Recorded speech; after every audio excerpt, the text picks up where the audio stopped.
Thank you so much to everyone joining us today. Just for some quick introductions, I am Nicolette Hartman. I am a partner over at Daversa Partners.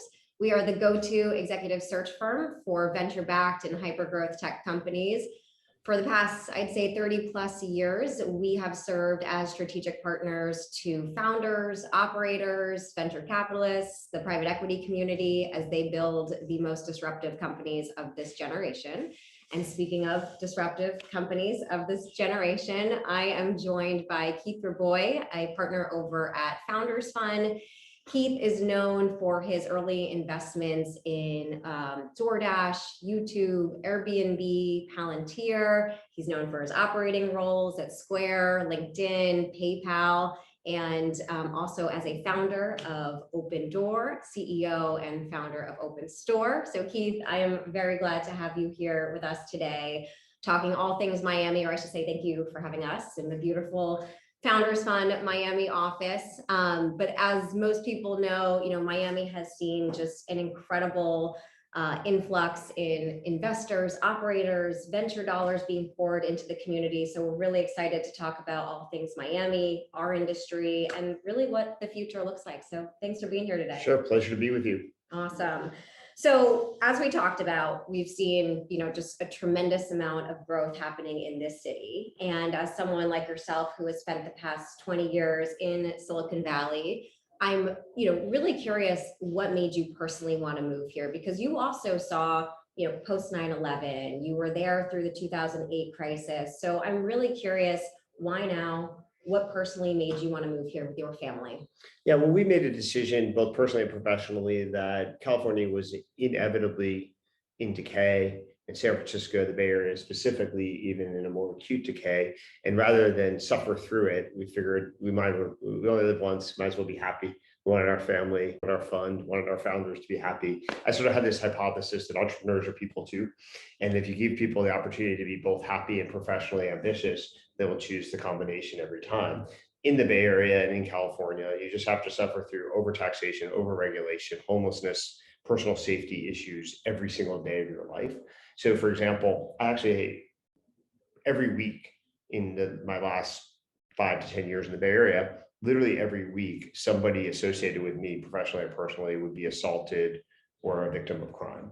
I've moved to Miami 19 months ago, and I know exactly of one crime that's been committed in any concentric circle around me.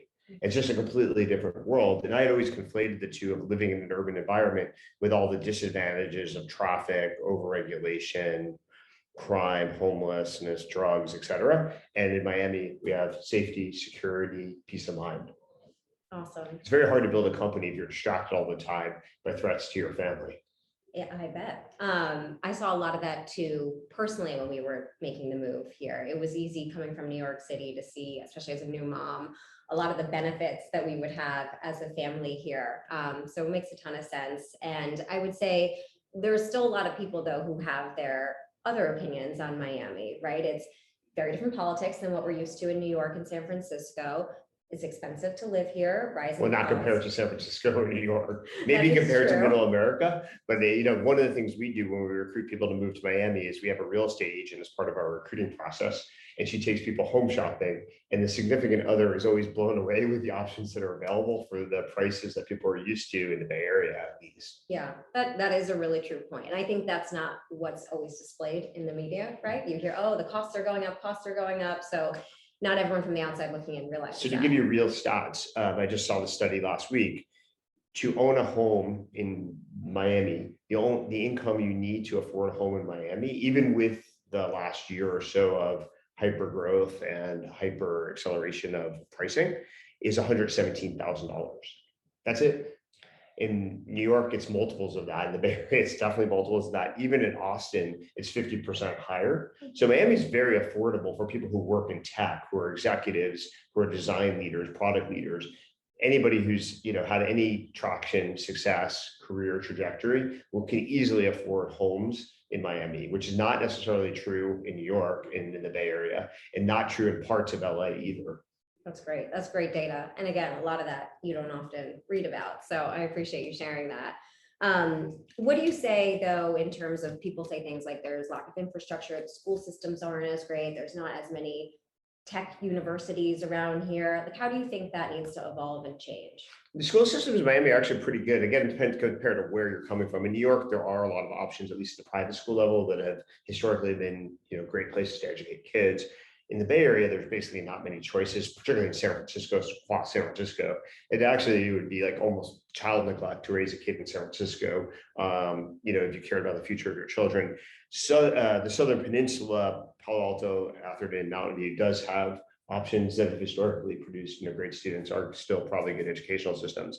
But in San Francisco, across San Francisco, it's an absolute nightmare. So one of the reasons why we moved is we are raising a family. We do have 2 kids, and it's possible to envision them not only just going to private school in Miami, actually going to public school. It would be absolutely inconceivable to put children in New York City into public school, or in San Francisco, across San Francisco into public school. I went to public school, through high school, and ideally would like my kids to attend public school. Yeah, you and me both. We're public school See, it kids. works. Yeah, look, we're okay. Awesome. So that's great on the personal front. I appreciate that. Let's shift gears and talk a little bit about tech and talent, because that's what you and I spend a lot of our time doing. When we were vetting moving here, obviously on the personal front, it was easy to see a lot of those things you just mentioned, but I did want to make sure that Daversa can have an impact here too. So we spent a lot of time evaluating the tech and talent market here, and we did find some really incredible talent, but we also vetted a thesis over the past year, having conversations with tier 1 execs in New York, the Bay Area, Seattle, Austin, everywhere, really understanding, look, if a great opportunity came around, would you ever move to Miami? We got a lot of tier 1 execs who said, yeah, I would. So I'm curious what you've seen here from a talent perspective and what you think still needs to come here. Because as we know, there's been like over $5 billion in venture dollars in the past year. So it's a lot of building, and a lot of people needed to build. So I'm curious what you've seen and what you think needs to happen. I think that's the right analysis, which is people may have had stereotypes or caricatures about Miami. And then when CEOs have surveyed their company about willingness or interest in moving to Miami, they're pleasantly surprised. I actually counsel CEOs to sometimes just do an anonymous survey of their employee base, and they're shocked with the results that everybody's like, yeah, absolutely, we would love to move. Somewhere between possible move to I'd love to move. Same thing true with tier 1 executives. So that was the original hypothesis, was Miami has been ranked the last 3 years in a row as the happiest and healthiest city in America. And if you have talented people, do they want to live in the happiest and healthiest city, and happens to be a low tax, low regulation state, which has other benefits financially? I think that actually comes after the happiness and healthiness. But fundamentally, the combination is very attractive. I think it would be difficult, for example, to recreate a tech eco center in, let's say, Pittsburgh, even though CMU is a absolutely fine world-class university, certainly from a technical perspective, AI perspective, machine learning perspective, it's first rate. But I don't think you can attract top tier talent at scale to move to Pittsburgh. It's cold, et cetera, et cetera. And so I think that's one of the ingredients is, would a city, if it had professional opportunities that people aspire for, would people be interested in moving there? And the answer in Miami is clearly yes. Awesome. Would you say functionally there's a gap when you think about, product marketing, tech, operations, a gap here? Or would you say, there's an opportunity for everyone right now? Well, there's a gap everywhere. There's a gap in technical design, print, everywhere. We need more and more people, but that's a good thing. Silicon Valley was not built by people who were raised and born in Silicon Valley. People have this myth, and it's just false. People moved from Boston originally, and then they moved from MIT or CMU, the University of Illinois, Chicago, Champaign, actually, because there was professional opportunities and there was venture capital available there. They didn't start there. Apple did start there, but most companies that people remember did not start with born and raised Silicon Valley people, and they're not staffed by people who went to Stanford and Berkeley at any level and scale. So that's all like fake news, false news. There's a good book called The Power Law, which talks about the history of Silicon Valley and the history of venture capital, which explains this in incredible detail, that really like all of these are like sort of myths. So my thesis was that we could create professionally interesting opportunities, and then the talent would flow. Like, I can get MIT graduates to move here if we've got great companies for them. We can get people to move from University of Illinois or Waterloo or CMU if we have great opportunities, and then they get all the benefits too, the lifestyle benefits, the happiness benefits, the weather benefits, the proximity benefits. Another thing that's underrated about Miami is proximity. Proximity to Europe, proximity to Latin America, proximity to even places like Toronto, Chicago, Atlanta, 2 hours away. And so it's very centrally located. I've noticed that personally, that even for the few friends of mine I haven't moved here yet, I see them all the time because they want to come to Miami because it's so convenient and easy to move to Miami or visit Miami. And there's magnets, whether you're into, art and design like Basel, or music like Ultra, or now Tech Week, or racing like F1. There's so many magnets that bring people here, and the convenience of getting here means you see people that you've been connected to professionally and socially very frequently, even if they don't live here all year round. Yeah, totally. So shifting gears a bit, I know you're bullish on building in a down market, which we'll get into in a little bit. But kind of on the topic that you were just talking about, we've seen so many companies, even in the past 2 months, moving their headquarters here, or we've seen obviously a lot of complete builds happening down here too. Like, it seems like a lot of work to move the headquarters. But like, why do you think this is a great spot in detail to build a company or to move a headquarters to? I think it's easier to build from scratch, truthfully, because then, sort of people know what they're getting into, families, et cetera. I think moving a headquarters of an operating company is more challenging. We've seen both within our portfolio. We have companies we funded from scratch here, and then we have another set of companies that started or we funded somewhere else, one in Europe, one, let's say, in the Bay Area, I'm thinking of, another one that's half New York, half here. So we're seeing that too, but at smaller scale than the Citadels and large institutions. I think that is a major challenge, moving thousands of people. It's been done. Some large companies have moved to Texas from the Bay Area. Some are moving to Miami. So you'll see some of that, but I don't look for, I wouldn't want to. I think the challenge to a CEO of moving tens of thousands of people is a really interesting one. Fortunately, our companies are more like moving tens to hundreds, maybe 1,000 people, which is a much more tractable problem. Yeah. I moved 4 here so far, so yeah. I totally get that. So I run a company as CEO, as you alluded to, of 103 people. 75% of the company moved to Miami specifically for the job. 80% of our engineers, we have 46 engineers, 80% of them moved specifically for the job. Yeah, but I guess I'm curious, like, to move tens of thousands of people like Citadel is doing, which came out recently. We saw FTX is moving their US headquarters here too. I guess, what do you think is the main thing that's getting them to say, let's go through this massive appall challenge in order to do this? When you see companies of that scale moving, it's usually significant frustration with where they are. At the end of the day, they are definitely trying to escape things they don't like. Like in Citadel's case, they talk publicly about the safety issues.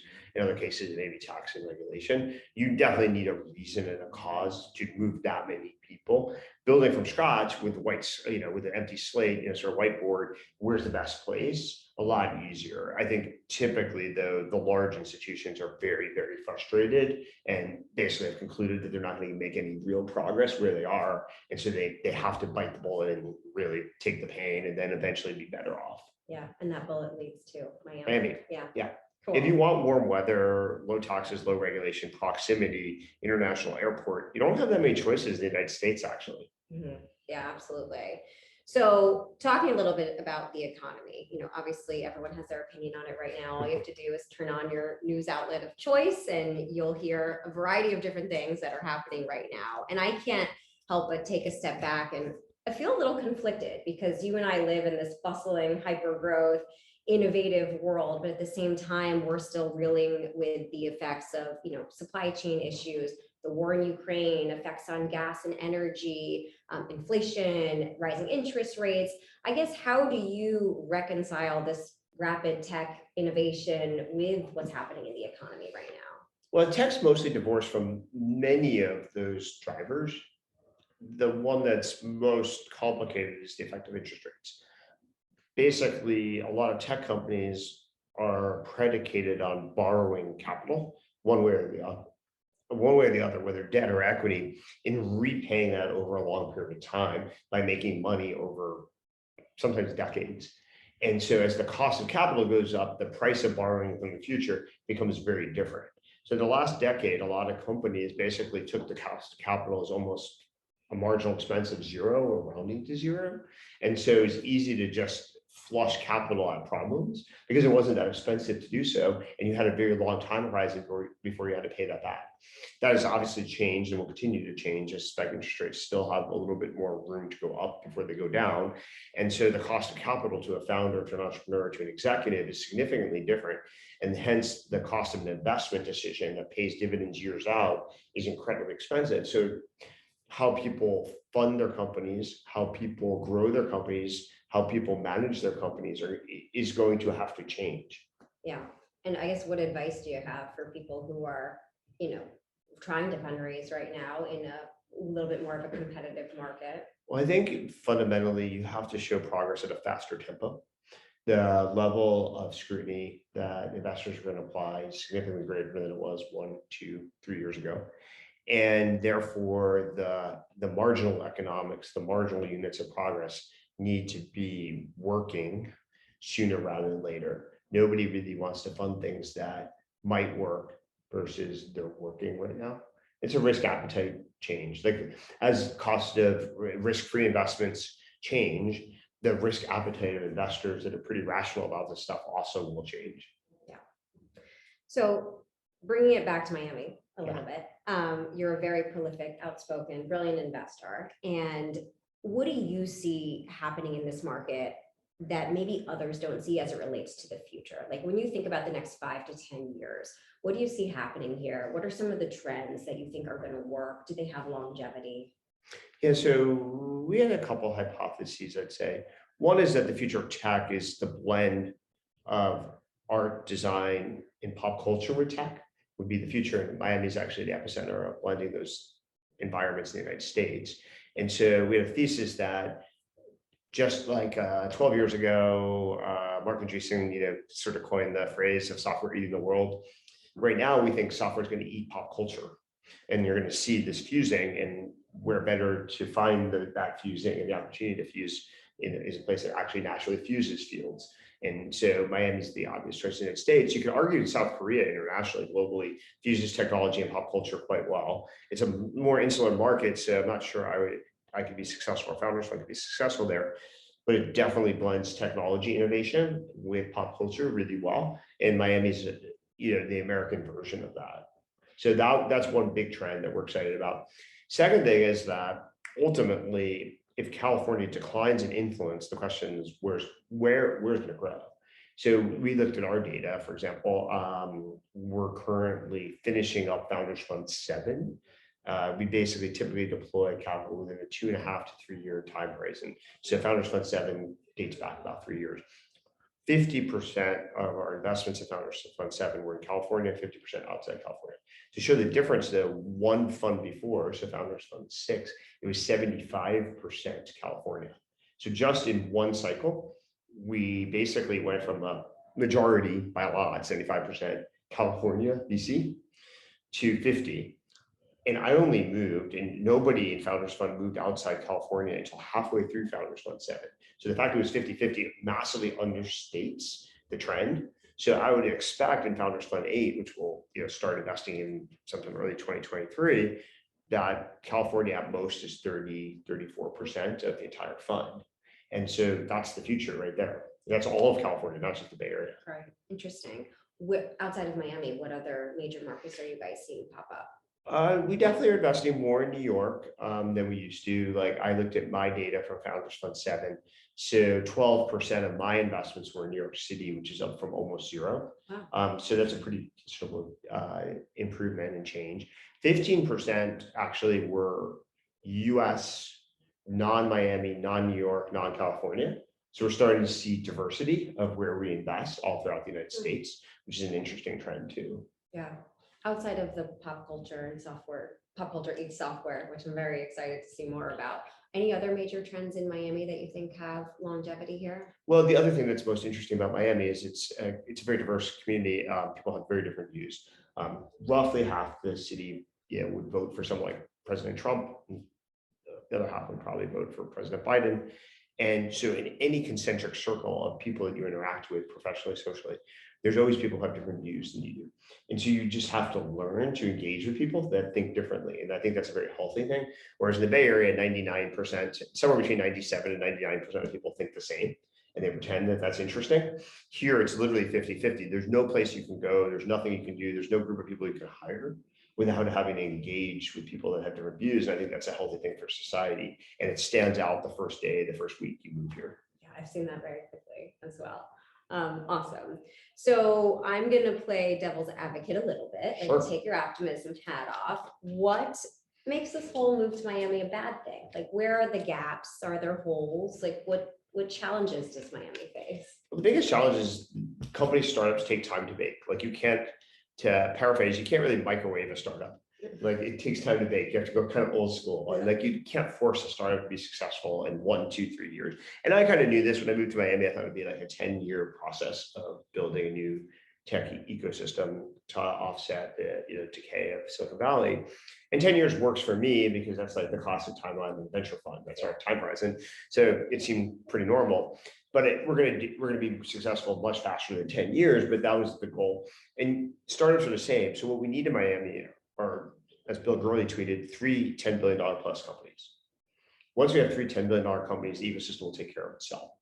But you can't force like overnight startups to be created and become $10 billion tomorrow. And so that's going to take time to prove itself. So in the interim, we need to continue to move more talented people, be a magnet for talent, just build the infrastructure to make people's lives better. But these companies need to succeed, and we need a few of them to really succeed. Because if it really succeeds, first of all, it sets precedent. Like, okay, of course you can build a successful company here. Look, this company did, that company did, et cetera. Secondly, founders, a lot of the people who work in these companies have aspirations to becoming founders themselves.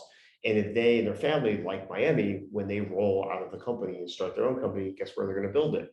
And that's what creates generations of tech progress. Is people starting the next generation company. So of my 103 employees today, I guess about 40 of them want to be founders. And I bet as of today, most of them, maybe all of them, will start their companies in Miami. And so if we can succeed with Open Store, if the next generation starts their companies here, hopefully some of them succeed. And then we already have the next Silicon Valley. Yeah. Tell us more about Open Store. So Open Store aggregates long tail Shopify merchants into one big decentralized department store. So the goal was to build, or the goal is to build, the first horizontally interesting e-commerce site since the 1990s that's been successful in the West. So there's a lot of successful e-commerce sites in the United States. Most of them were founded in the 90s, and they're kind of still running on their network effects and moats. We're trying to create one from scratch that would be on par with Shopify and Amazon. Awesome. And you've moved a lot of your talent from other areas. As I said, 75% of the employee base, 80% of the engineering team.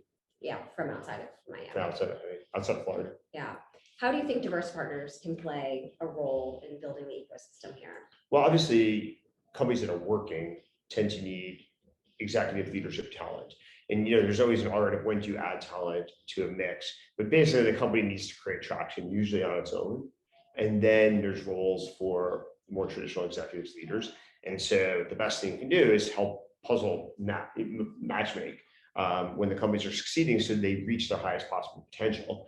If you're going to have a $10 billion target, companies are going to need to fulfill at least a reasonable fraction of their ambition to get there. And that requires leadership and upgrading in different roles. And so obviously Daversa can be a key ingredient in matchmaking the company to the missing ingredients. Awesome.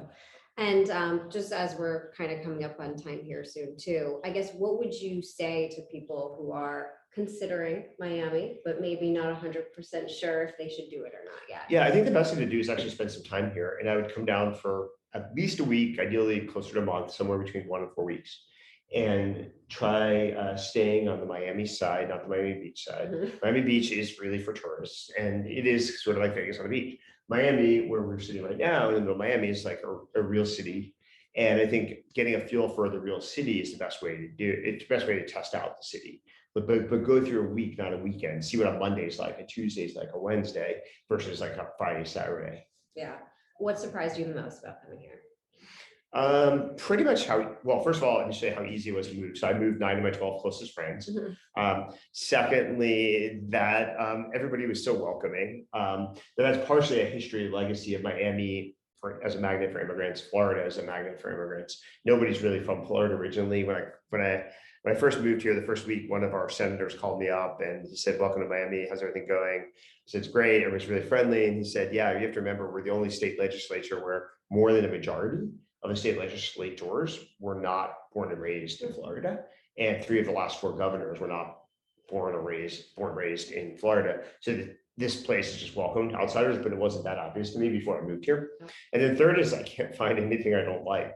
Cell phone coverage is a little bit mediocre, Yeah. but I don't make a lot of cell calls. And when I need to, I use FaceTime audio. Yeah, I have the exact same experience. It is the most welcoming, friendly place. And I had no idea that it would be like that when I signed up to do this and when our team came down here. But everyone, what can we do to help? Someone bumped into me at the gym, and in New York, they would just keep going. Oh, yeah. They were so sorry and everything. I was like, where am I? But yeah, everyone exactly. is so wonderful, so nice. It is a really special place. We have felt very welcomed. You and the team here have been incredible welcoming us on board, and we thank you for the longtime partnership with Daversa too.